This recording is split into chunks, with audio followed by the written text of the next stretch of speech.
নমস্কার বন্ধুরা, চলো কিছু জানি চ্যানেল থেকে আপনাদের সকলকে স্বাগত জানিয়ে আজও আমি চলে আসলাম আপনাদের কাছে এক নতুন ধরনের ভিডিও উপস্থাপন করতে। বন্ধুরা, আমার কাছে অনেকেই জানতে চেয়েছেন তাদের কিছু সমস্যার ব্যাপারে, যেমন গাছের পাতা হলুদ হয়ে যাওয়া, গাছের কুঁড়ি ঝরে যাওয়া, গাছের ফুল গুটি ঝরে পড়া এবং কুঁড়ি পচে যাওয়ার কারণগুলো সম্বন্ধে।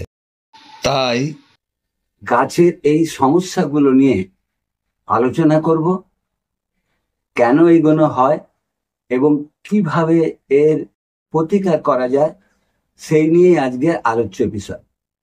চলুন ভিডিওটাকে দীর্ঘায়িত করব না, আসল কথা আসা যায়। তো প্রথমেই আসা যায় গাছের পাতা হলুদ হয়ে যাওয়ার কারণ। গাছের পাতা হলুদ হয়ে যাওয়ার পেছনে মূলত যে কারণ, সেটা হচ্ছে জল অতিরিক্ত হওয়া বা জল কম হয়ে যাওয়ার কারণে গাছের পাতা হলুদ হয়ে যায়। একটা আধটা পাতা গাছের হলুদ হতেই পারে, সেটা গাছের বয়স হলে পরে এমনিই পাতা হলুদ হয় এবং পড়ে যায়। কিন্তু যখন দেখবেন যে অতিরিক্ত গাছের পাতা হলুদ হয়ে যাচ্ছে, তার মানে গাছে হয় বেশি জল দেওয়া হচ্ছে, না হলে জল কম দেওয়া হচ্ছে। তো কাজেই এই ব্যাপারটার সমাধান হচ্ছে আপনাকে মেপে জল দিতে হবে। মাটি যেন কখনই কাদা কাদা না থাকে বা টবের ভেতরে জল জমে না থাকে, এই জল নিকাশি ব্যবস্থা যেন উন্নত হয়, আর মাটি যেন ড্রাই হয়ে শুকিয়ে না যায়। এই দুটো কারণ ফলো করতে হবে। তো পাতা হলুদের সমস্যাটা মিটলো। এবারে প্রশ্ন হচ্ছে, টগর গাছে নাকি কুঁড়ি আসছে, কিন্তু কুঁড়ি রাখতে পারছে না, ঝরে যাচ্ছে। কুঁড়ি ফোটার আগেই, ফুল ফোটার আগেই ঝরে যাচ্ছে। এটা শুধু যে টগর গাছের জন্য হচ্ছে তা নয়, এটা অন্যান্য গাছের কুঁড়ির ক্ষেত্রে এই একই হয়। দেখতে পারবেন এই যে কুঁড়ি আসছে, কিন্তু কুঁড়িটা ফুটতে পারছে না, মানে ফোটার আগেই এরকম ঝরে পড়ে যাচ্ছে। এর কারণ সম্বন্ধে জানতে চেয়েছেন। আবার বলছেন অনেকে যে কুঁড়িটা হলদে হয়ে যাচ্ছে, হলদে হয়ে টপ করে ঝরে পড়ে যাচ্ছে। এর প্রধান কারণ হচ্ছে গাছের খাদ্যের অভাবের জন্য হচ্ছে। গাছে আপনার কুঁড়িটা ধরে রাখবে, তার পুষ্টিমূল্য তো দরকার। গাছকে তো ইমিউনিটি গ্রো করাতে হবে। তো গাছে সেই খাদ্যগুলোর অভাব হচ্ছে। সেই খাদ্যের মধ্যে প্রধান খাদ্য হচ্ছে নাইট্রোজেন। নাইট্রোজেনের অভাব হলে গাছের কি হয়? গাছ বৃদ্ধি থমকে যায়, পাতাগুলো ফ্যাকাশে হয়ে যাচ্ছে। এটাও অনেকে প্রশ্ন করেছেন যে পাতাগুলো আমার এরকম ফ্যাকাশে হয়ে যাচ্ছে, হলদেটে ভাব, এবং পাতার মধ্যশিরাগুলো সবুজ রয়েছে। গাছের যদি কষ্ট হয়, ওরা মানুষের মতন তো বলতে পারে না, ওরা ওদের পাতার মধ্যে ফুটিয়ে তোলে। গাছের পাতার লক্ষণ দেখে আপনাকে বুঝে নিতে হবে কি খাদ্যের অভাব হচ্ছে। যদি দেখা যায় যে গাছের পাতা আপনার ক্লোরোফিল হারিয়ে যাচ্ছে, সবুজতা নষ্ট হয়ে যাচ্ছে, ক্লোরোসিস হচ্ছে, এরকম হয়ে যাচ্ছে, সবুজতা হারিয়ে ফেলছে, ফ্যাকাশে বর্ণ ধারণ করছে, তাহলে আপনাকে ধরতে হবে যে গাছের নাইট্রোজেনের অভাব হচ্ছে। তো পরিমাণ মতন, সময় মতন যদি নাইট্রোজেন গাছকে দেওয়া যায়, তাহলে গাছ এই নাইট্রোজেনের সমস্যা থেকে উপকার পাবে। বিস্তারিত আলোচনা করতে যাচ্ছি না, কেন সময় ভিডিওটা অনেক বড় হয়ে যাবে। আবার কোনো সময় দেখা যায় যে গাছের ম্যাগনেসিয়ামের অভাব হচ্ছে। তো সেটা বুঝবেন কি করে গাছের ম্যাগনেসিয়ামের ঘাটতি হচ্ছে? তো গাছের পাতায় ম্যাগনেসিয়ামের অভাব হলে লক্ষণ দেখা যাবে গাছের পাতার গুলো হলদেটে ভাব এবং শিরাগুলো সবুজ আকার ধারণ করে। আবার কোনো কোনো সময় দেখা যায় গাছের পাতা হলদেটে বা লালচে আভা ধারণ করে। এইগুলো সব ম্যাগনেসিয়াম অভাবের কারণে হয়। গাছের স্বাভাবিক বৃদ্ধি ঠিক মতন হয় না, মানে গাছকে যতই আপনি খাবার দিচ্ছেন কিন্তু গাছ বাড়ছে না, এবং পাতাগুলো ঝরে পড়ে যাচ্ছে। এই এই কারণগুলো কিন্তু ম্যাগনেসিয়াম কারণের জন্য হয়। এর ফলে গাছের পাতাতে ক্লোরোফিল তৈরি হয় না, এবং ক্লোরোফিল তৈরি না করতে পারলে গাছ পুষ্টির অভাবে গাছের এই কারণগুলো দেখা যায়। আবার অনেক সময় দেখবেন গাছের যে কাণ্ডের শীর্ষের বৃদ্ধি বন্ধ হয়ে যাচ্ছে, কিছুতেই গাছের শীর্ষটা বৃদ্ধি পাচ্ছে না। এইগুলো সব কিন্তু ম্যাগনেসিয়ামের অভাবের জন্য হয়। তো এইটার সমাধান আমরা করতে পারি ম্যাগনেসিয়াম সালফেট বা ইপসাম সল্ট ব্যবহার করে। এরপর আসছি আয়রনের সমস্যা। আয়রনের সমস্যা হলে গাছের পাতার শিরা এরকম গাঢ় সবুজ রঞ্জকাবর্ণ হয়ে থাকে, আর বাকি অংশটা হলদেটে বা ফ্যাকাশে ভাব ধারণ করে, যেমন এই গাছগুলো দেখছেন। এইগুলো লক্ষণ দেখা দিলে বুঝতে হবে যে গাছে আয়রনের অভাব হয়েছে। তো টবে থাকা গাছগুলো আয়রনের ডেপ্রিসিয়েশন বেশি লক্ষ্য করা যায়, কারণ তাদের শেকড় টবে পাওয়া পুষ্টির পরিমাণ সীমিত করে। আয়রনের ঘাটতির মূল কারণ হলো মাটির উচ্চ পিএইচ বা ক্ষারীয় মাটি হওয়ার জন্য। মাটির পিএইচ যখন অম্লীয় হয়, মানে মাটির পিএইচ যখন নিচের দিকে আসে, মানে আপনার 6.5 থেকে নিচের দিকে চলে আসে, তখন তো আমরা তাকে আম্লীয় মাটি বলতে পারি। স্বল্প আম্লীয় মাটি আর যত নিচের দিকে নেবে তত তীব্র আম্লীয় মাটি ধারণ করে। তো মাটির পিএইচ এর পরিমাণ যখন আম্লীয়র দিকে চলে আসে, তখন কি করে, লোহা মাটির সাথে সহজে দ্রবণীয় হয়ে ওঠে। তো কাজেই আম্লীয় মাটি যখন হয়, লোহা অতি তাড়াতাড়ি মাটিতে মিশ্রিত হতে পারে। আর উচ্চ ক্ষারীয় মাটির ক্ষেত্রে লোহা কি হয়, শক্ত হয়ে জমে যায়। যার জন্য যদি মাটি উচ্চ ক্ষারীয় হয়ে যায়, অ্যালকালাইন হয়ে যায়, পিএইচ এর মান যদি বেড়ে যায়, তখন গাছের আয়রনের প্রাপ্যতা কমতে থাকে। আবার দেখা যায় কিছু উদ্ভিদ অ্যাসিড প্রেমী উদ্ভিদ নামে পরিচিত, তাদের কিন্তু আয়রনের প্রয়োজনীয়তা বেশি হয়ে দাঁড়ায়। যেমন অ্যাজেলিয়া, গোলাপ, রোডোডান্ড্রাম, গার্ডেনিয়া, হাইডেনজা, ফিলোডেন্ড্রান ইত্যাদি। এইসব গাছগুলোকে আমরা অ্যাসিড প্রেমী গাছ হিসেবে জানি। তো এই গাছগুলোর ক্ষেত্রে আয়রনের প্রাপ্যতা এরা বেশি আশা করে। এই গাছের ক্ষেত্রে আয়রন যদি কম হয়, তাহলে এই গাছের বিভিন্ন ধরনের ফলনের প্রতিক্রিয়া দেখা যায়। উদ্ভিদে আয়রনের ঘাটতি মাটির পিএইচ এর ভারসাম্যের উপর নির্ভর করে। মাটি যদি অধিক ক্ষারীয় হয়ে যায় বা অ্যালকালাইন মাটি হয়, সেক্ষেত্রে মাটির ভেতরে যে আয়রন থাকে সেটা লক হয়ে যায়। মানে আমরা তো জানি যে 7-এর ওপর যদি পিএইচ এর মাত্রা বেড়ে যায়, তাহলে সেটাকে তখন থেকে আমরা বলি ক্ষারীয় মাটি। 7 থেকে 7.8 অবধি যেটা মাটির পিএইচ, সেটাকে বলা হয় মৃদু ক্ষারীয় মাটি। আর 7.8-এর ওপর যেটা উঠে যায় তাকে বলে অধিক ক্ষারীয় মাটি। কাজে ক্ষারীয় মাটিতে থাকা আয়রন যেমন লক হয়ে যায়, তেমনি বাইরের থেকেও যদি আমরা আয়রন মাটিতে দিই, উদ্ভিদ সেই মাটি নিতে পারে না, কেন আয়রনটা লকড হয়ে থাকে। কাজেই আমাদের সবসময় খেয়াল রাখতে হবে, যদি মাটি ক্ষারীয় হয়ে যায় তাহলে কোনো মতেই আয়রনের কাজ করবে না।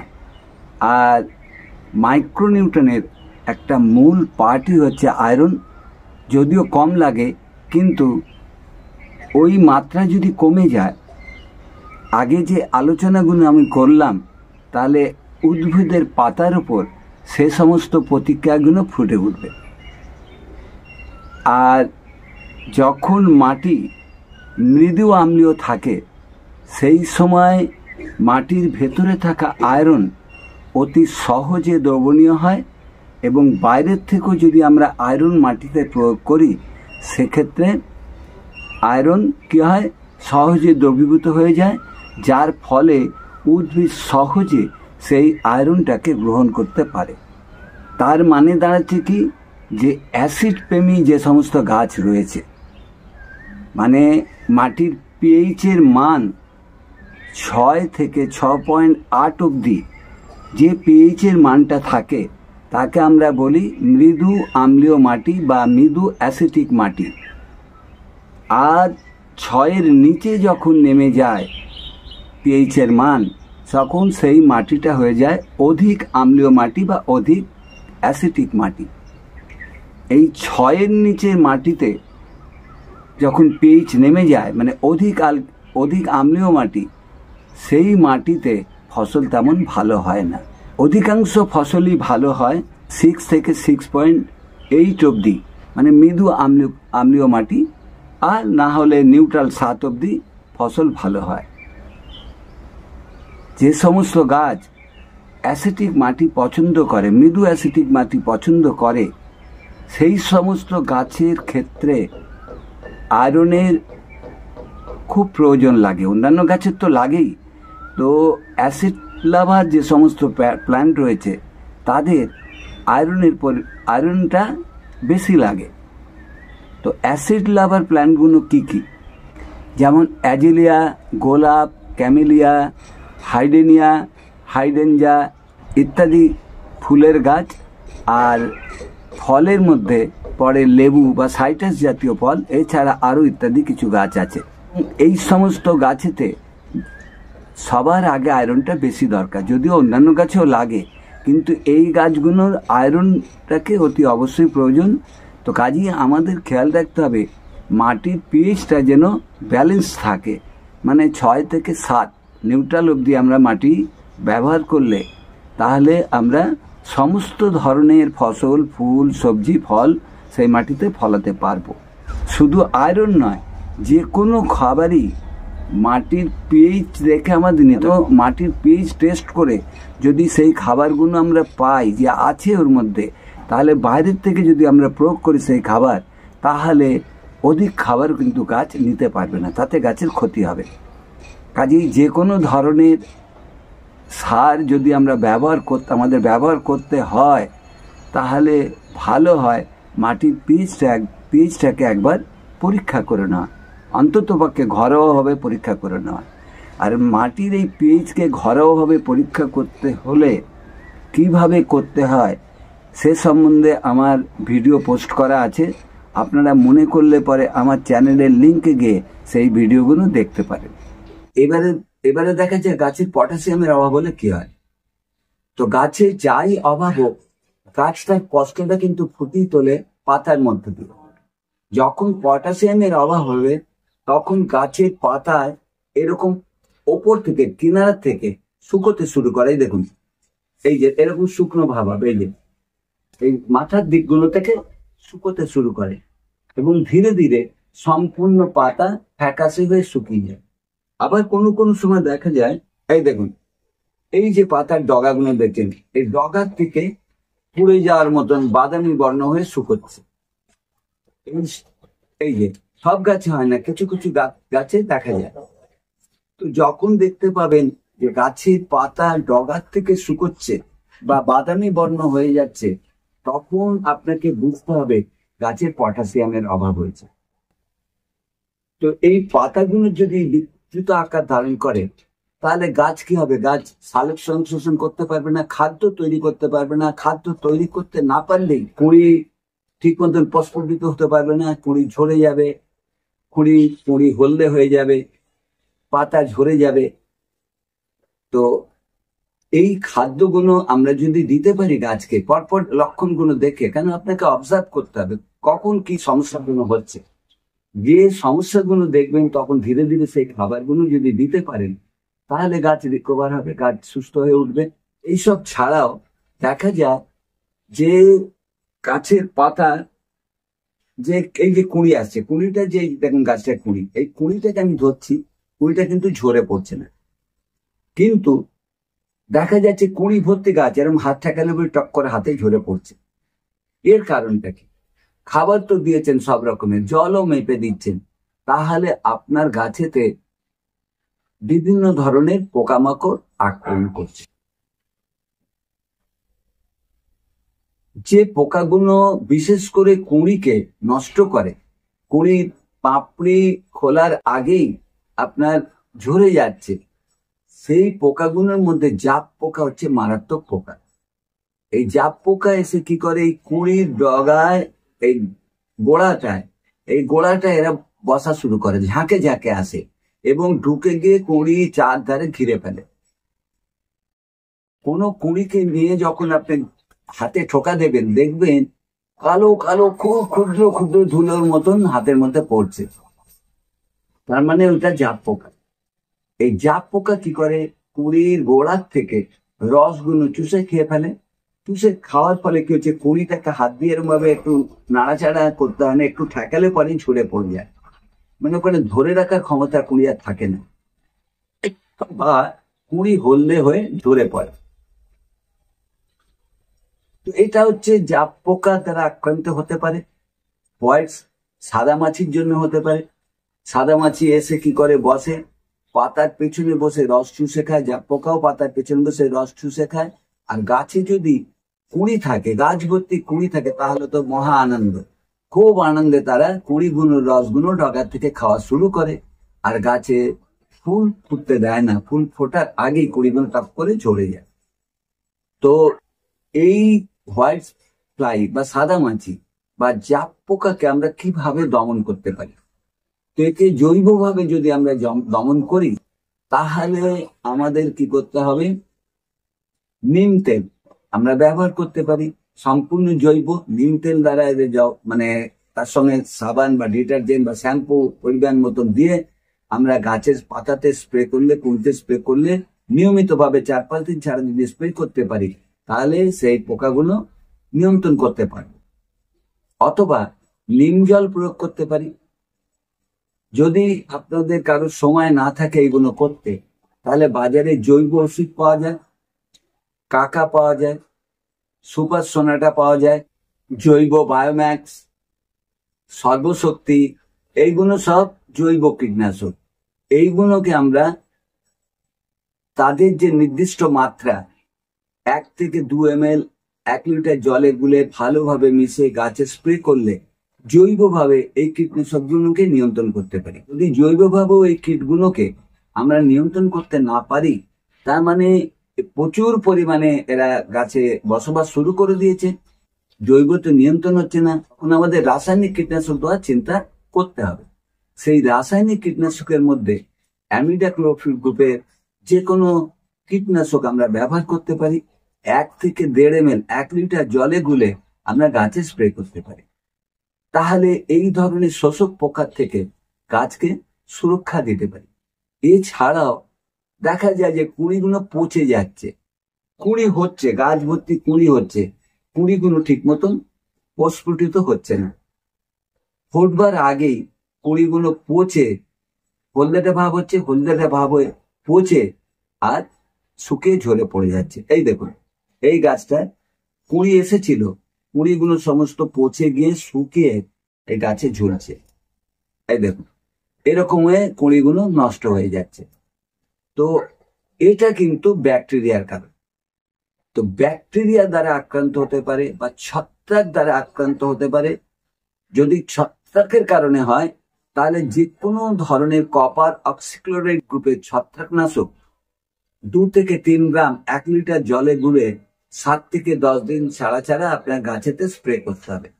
আর ব্যাকটেরিয়া জনিত কারণেও এই কুঁড়িগুলো পচে যেতে পারে, বা আপনার গুটিগুলো, ফুল হলো, ফুল থেকে গুটি বাঁধছে, গুটি বাঁধা অবস্থাও পড়ে যাচ্ছে, ওটা পোকার আক্রমণে হতে পারে বা ব্যাকটেরিয়া জনিত কারণেও হতে পারে। তো যদি ব্যাকটেরিয়া জনিত কারণে হয়, তাহলে কণিকা পাউডার আমরা ব্যবহার করতে পারি। এতে কপার অক্সিক্লোরাইড রয়েছে। কণিকা পাউডার 2 গ্রাম 1 লিটার জলে গুলে গাছেতে স্প্রে করতে হবে 7 থেকে 10 দিন ছাড়া। স্টেপটোসাইক্লিন ব্যাকটেরিয়া জনিত অসুখকে প্রতিরোধ করে। স্টেপটোসাইক্লিন 1/2 গ্রাম 3 থেকে 4 লিটার জলে গুলে 7 থেকে 10 দিন অন্তর গাছেতে স্প্রে করতে হবে। বা প্ল্যান্ট্রোমাইসিন যদি স্টেপটোসাইক্লিন পেলেন না, তাহলে প্ল্যান্ট্রোমাইসিন ব্যবহার করতে পারেন। ওই একই মাত্রা 1/2 গ্রাম থেকে 1 গ্রাম 3 থেকে 4 লিটার জলে গুলে গাছেতে স্প্রে করতে হবে। আর একটা ভালো ওষুধ আছে, যে সমস্ত বন্ধুরা আমাদের বাংলাদেশ থেকে দেখছেন তাদের জন্য জানাই, আপনাদের ওখানে এইগুলো যদি না পান তাহলে আপনাদের ওখানে পাওয়া যাবে ব্যাকটাপ। এই ব্যাকটাপ আপনারা কতটা পরিমাণে নেবেন? 5 লিটার জলে 1 গ্রাম, এবং যে কোনো ছত্রাকনাশক কপার অক্সিক্লোরাইড গ্রুপের আপনার 3 থেকে 4 গ্রাম। বাংলাদেশে আপনার ব্লু কপার নামে পাবেন আপনারা, আমাদের এখানে স্যাপ আছে, ব্লাইটক্স আছে। তো আপনাদের ওখানে যদি এটা না পান তাহলে ব্লু কপার 3 থেকে 4 গ্রাম ওই ব্যাকটাপ 1 গ্রামের সাথে ভালো করে মিশিয়ে সেই জলটাকে গাছেতে স্প্রে করলে ব্যাকটেরিয়া এবং ছত্রাকজনিত সমস্যা থেকে গাছকে রিকভার করানো যাবে। কাজেই বাগান যদি ঠিক মতন পর্যবেক্ষণ করতে পারেন, আর যে সমস্যাগুলো নিয়ে আমি আলোচনা করলাম এটা যদি আপনারা ফলো করতে পারেন, তাহলে আপনাদের বাগানেতে এই যে ধরনের সমস্যাগুলো নিয়ে আমি আলোচনা করলাম, আশা করি সেই সমস্যাগুলো হবে না। তো প্রিয় বন্ধুরা, এই ছিল আমার ভিডিওটা দেখে যদি মনে হয় যে ভিডিওটা একটা ইনফরমেটিভ ভিডিও হয়েছে, তাহলে লাইক করবেন, শেয়ার করবেন, আর কমেন্ট থাকলে কমেন্ট করবেন। আমি আমার সাধ্য মতন উত্তর দেওয়ার চেষ্টা করব। আর ভিডিওটা যদি দেখে মনে হয় আপনাদের কাজে লাগবে, তাহলে অনুরোধ করব আপনাদের জানাশোনা যে সমস্ত ছাদ বাগানি বা বাগানপ্রেমী মানুষ রয়েছেন তাদের কাছে ভিডিওটাকে প্লিজ একটু বেশি করে শেয়ার করে তাদেরকেও একটু দেখার সুযোগ করে দেবেন। আর আমার ক্যামেরার ওপাশ থেকে যে সমস্ত নতুন বন্ধুরা ভিডিওটা দেখছেন তাদের কাছে অনুরোধ করব, ছাদ বাগানের উপরে বা কৃষি সংক্রান্ত বিষয়ের উপরে নতুন নতুন আপডেট যদি পেতে চান, তাহলে আমার চ্যানেলটাকে সাবস্ক্রাইব করে পাশে থাকা বেল ঘন্টাটা পুশ করে নোটিফিকেশনটাকে অল করে রাখুন। বন্ধুরা, আজকের মতন আমি আপনাদের কাছ থেকে বিদায় নিচ্ছি।